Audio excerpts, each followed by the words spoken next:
Oh. All done. Oh, okay. Sure. Either way. You got it. Okay, all right. What first made you take an interest in acting? Oh, wow. According to my parents, I've been a ham all my life. Yeah. But I started singing at a pretty young age. There was always music around the house. My dad self-taught. He taught himself how to play the piano and the guitar. So there's always music in the house. And I just really enjoyed singing. I grew up with a karaoke machine. And my favorites were to listen to and sing to Barbra Streisand and Whitney Houston and Michael Jackson, Debbie Gibson and Tiffany, New Kids on the Block, New Edition. That's what I grew up listening to. So I always loved performing and always loved singing. I started in grade school performing at, actually my very first performing performance was a mime. I was a mime. I stood in for somebody who got sick, and it was a school performance, and I had been to all of the rehearsals, so I knew what the clown was going to do, and it was more just like pop, lock, rock, you know, robot. Anyway, movement. And so I knew, I didn't even speak or sing or anything, but that was the first thing that I did on stage in front of an audience. And I don't know, I had fun. My mom would sew my costumes and put my makeup on, and then I just started singing on my own, and then asked if I could do some school performances, and it sort of started from there. I entered a singing contest in San Diego where I grew up, and I was about 11 years old, and it was like an amateur singing contest, much like American Idol, where they would air your singing, your entry, and then the people, the public would call and vote for their favorite. And so the prize was to sing at a nightclub. But I was 11, so they said that my prize would be to sing at the opening of a new attraction at SeaWorld, and then they would televise it, and then so that was my prize for winning. I got like 3 times the vote of the second place singer, which is like, what? That is amazing. Of course, I had all my aunts and uncles call in and vote for me, so maybe that's why. But so that was and from doing that, this is a very long answer, sorry. From doing that, somebody saw that news clip and they wanted to manage me. So they got a hold of my parents and then offered to manage me and set me up on lots of auditions for TV and film and commercial and that kind of thing. And so that's sort of how I got my start. Yeah, I saw the ad for the singing contest on a TV guide, but that's how it started, and then the rest is history, as they say.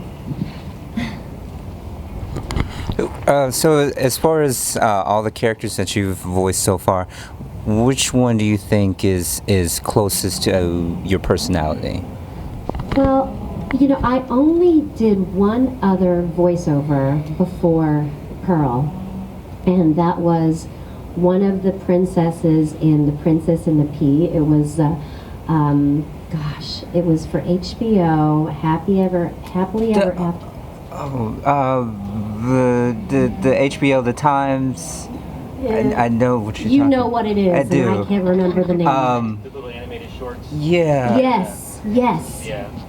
So I've voiced something for The Princess and the Pea. It was so long ago before I did a show. I did Sister Act 2, which is my first film that I got to do, and it was before that. So so that was my only experience with voiceover acting. But I grew up with listening to and watching all of the Disney princess movies, and I mean all the Disney musical movies. So I always dreamed of doing a voiceover for a cartoon, and then also singing. And I mean, Steven Universe could not have been a more perfect show to be a part of, to do those two things. So I would have to say, out of the two, Pearl would be the most closest I can really relate to.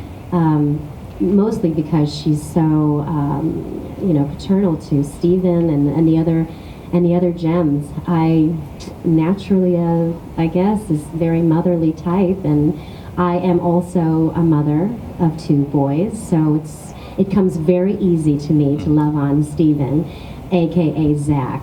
And Zach, I mean, I've known him since he was about 14, 15 years old, and to watch him grow up to be this man, it's crazy. So I can't help but not be protective of him. As a friend, I know he's got fantastic parents already. He doesn't need another mom, but apparently on his phone, when I call him, the word bird mom comes up. Isn't that cute? Anyway, so yeah, I relate to Pearl. Being a parent, who's your favorite kid? Every parent has one. That's Don't true. try denying it. Oh my gosh, my husband is here. I cannot answer that, please. I tell them each they're my favorite. No, I'm kidding. No, I can't. I can't ever. No. Stephen, right? Stephen. No, he's my other son. No. Work mom. No, I can't answer that question. I can give you another favorite. Who's your favorite Disney princess? Oh, Cinderella. I love Cinderella. I've always loved Cinderella, and that was my favorite movie growing up.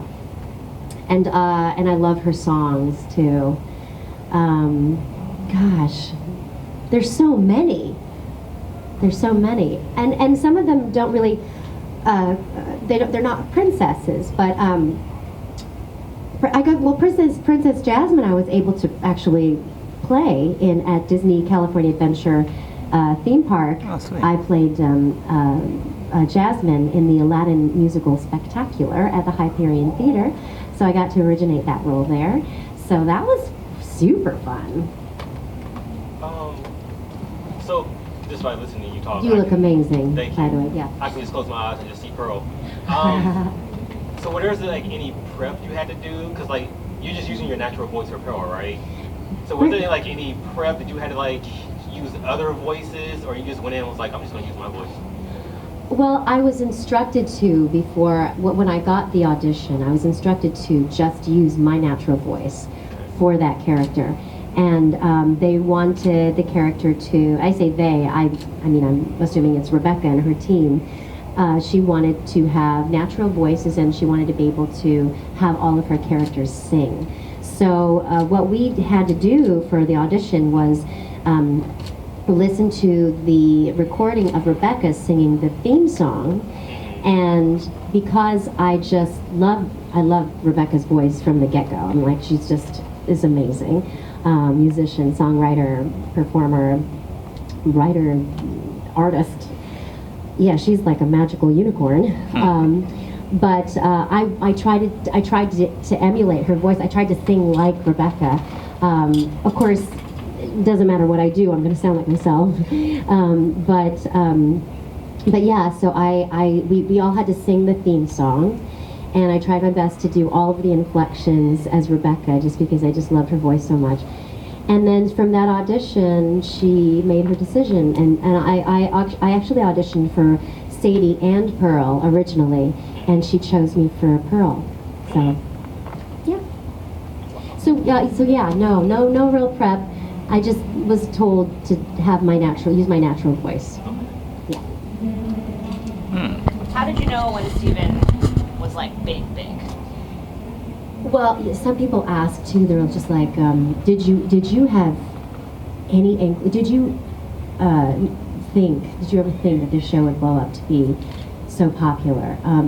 How could you know? You know, so many shows and I mean everything. So many.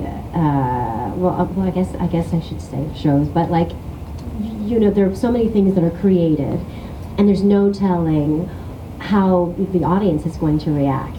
So we had no anticipation of how the show was going to reach so many people across the globe. But I guess when I started getting more followers on Instagram because of the show, is when I started to think, oh, maybe we're onto something here. But prior to Steven Universe, I auditioned for hundreds upon hundreds of television shows, commercials, video games, movies, all kinds of voiceover projects. And so Steven Universe came along. It was just one of those hundreds of auditions. So I didn't treat it any differently. I just sort of auditioned for it, did my take on it, and then I had to just move along, because at that point I was not booking anything, like as far as voiceover goes. And so when I got called back in to come in for the final audition, it was very exciting, but I had no idea what kind of an impact it was going to have on the audience and the fans. And being able to do conventions like this, well, first of all, it's very strange to charge money for an autograph. It's very strange. But and uncomfortable sometimes, but like I am so grateful that people want to come and say hello to me, and that have been, affected by the show in such a positive way that I'm just as moved and touched by meeting all of the fans that have supported the show from its inception. And like I mean, I wouldn't be here without them. So I'm so grateful to be part of a show that has touched the lives of so many people all over the world. I mean, literally all over the world. And thankfully, social media can put us in touch with all of those people. So it's pretty amazing, the feedback we've been getting. So, what's your best Steven Universe fan experience that you've had with someone? There have been so many. I get a lot of people coming up to me and saying that this show has really changed their lives, that it brought them out of dark places, and have brought them closer to a family member or a friend, or they've met friends because of the show. And it's such a beautiful thing, and to play such a small part. I mean, I literally just voice a character on the show. Rebecca and her team have done something so amazing that,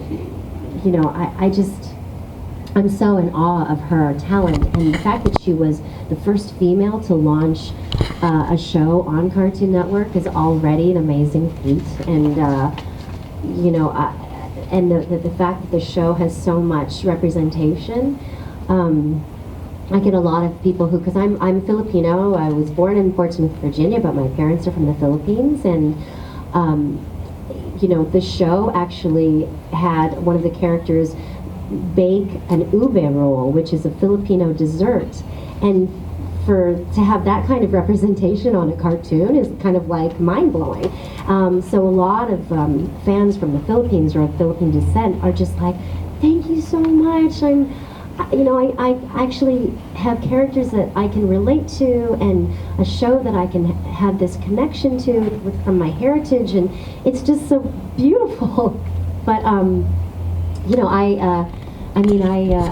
happy to play a rock, an alien rock, and for this character to, for a lot of people to come up to me and say, I really relate to Pearl. It's just the coolest thing in the world. But yeah, there's so many. I can't pick one. Yeah. What's the biggest lesson you've learned from Pearl? That it's okay not to be perfect. She strives, I think, to be perfection at everything, and which is, it's just impossible for anybody to be perfect. So I think that I like Pearl. I like to have things just so when I'm home. I tend to just do the dishes because I know the way I like the dishes to be done. I often take on I overly take on that's not even a complete thing. I take on the tasks because if you want it done right, you gotta do it yourself. So like I do that naturally, and I think that after all of the things that Pearl tries to do, and she has good intentions, I think, for the most part, except for that one time. You know what I mean? That it's okay to delegate, that it's okay to ask for help. Instead of running yourself ragged, which is what I do sometimes. So I think that's an important lesson that I can learn from Pearl. That it's okay to not be perfect, but she is perfect. We have about 5 minutes left. Is there someone who has not had a chance to ask a question yet? So go ahead. Out of the other 3 pearls, so blue, yellow, and pink, who has been your favorite out of those 3? Oh gosh. I mean, our Pearl, of course. She's the one closest to me, and she's the one that, she's the original Pearl. But it's so fun to do little, different little voices on the show. I got to do a handful of different voices, which is so fun. But yeah, I would say our Pearl. So, what could you tell us about the Steven Universe movie? Are there any more coming down the pipe? Or? I can tell you that it's coming soon, and that you are not ready. You're just not ready. I was going to ask if you know, what made Rebecca choose Estelle from Carnell? Oh, that's a great question for Rebecca, but I can't imagine anybody else playing Garnet. I mean, honestly, really, I can't imagine anybody else. She's perfect. Okay, I say I have to retract now. People can't be perfect, but Estelle is perfect for Garnet. Yeah. What food from your childhood brings back the fondest memories? Wow. My dad was a chef in the Navy, so he can make everything and anything. But I would have to say my parents made spaghetti with hot dogs in it growing up. It's kind of a very Filipino way of making spaghetti, but they chop up hot dogs and they, put them in the spaghetti. Yeah. What was that saying? If every pork chop. If every pork chop were perfect, we wouldn't have hot dogs in spaghetti. We have time for one more question. I know that you did a lot of work in the Steven Universe, but I also noticed that you also did the voices of a lot of Epic 7 characters. How did that experience different from Steven Universe? Epic, what was that? 7. Epic 7. That You is a voiced- video game, Yes. isn't it? It's Okay. number 4 grossing on Google Play. I have to check it out because honestly, I have not heard it. Your voices were on it. Really? Yes. Okay. Is it okay? Yes. Okay. One of the characters you voice is one of my favorites. Oh, really? And what's Yes. the name of that character? Her name is Phyllis. Phyllis. Goodness, I gotta check this out. And there's a lot of characters and a lot of voice actors. Oh, okay, I know that I did like 3 of them. I You think. did? Yeah. Epic 7. I gotta check it out. Yeah, the fandom. Can my kids play it? Is it Yes, appropriate? it's kid friendly. Number 4 grossing on Google Play. Okay, cool. It's great. I'm gonna check it out. Thanks for the reminder. You're welcome. So when you say like, can my kids play? I just imagine like Steven and Amethyst. Yeah, they're like my kids too. Yeah. Boys, hey fangirls, if you enjoyed the video and you want to see more, click that subscribe button and don't forget to ring the bell. Follow us on social media. You can reach me at Carnell Holley on Twitter, at MadDragon2000 on Instagram, and we're on iTunes. Check out our podcast called Writer's Roulette. Give it a listen, leave a review. But until then, you know where to find us.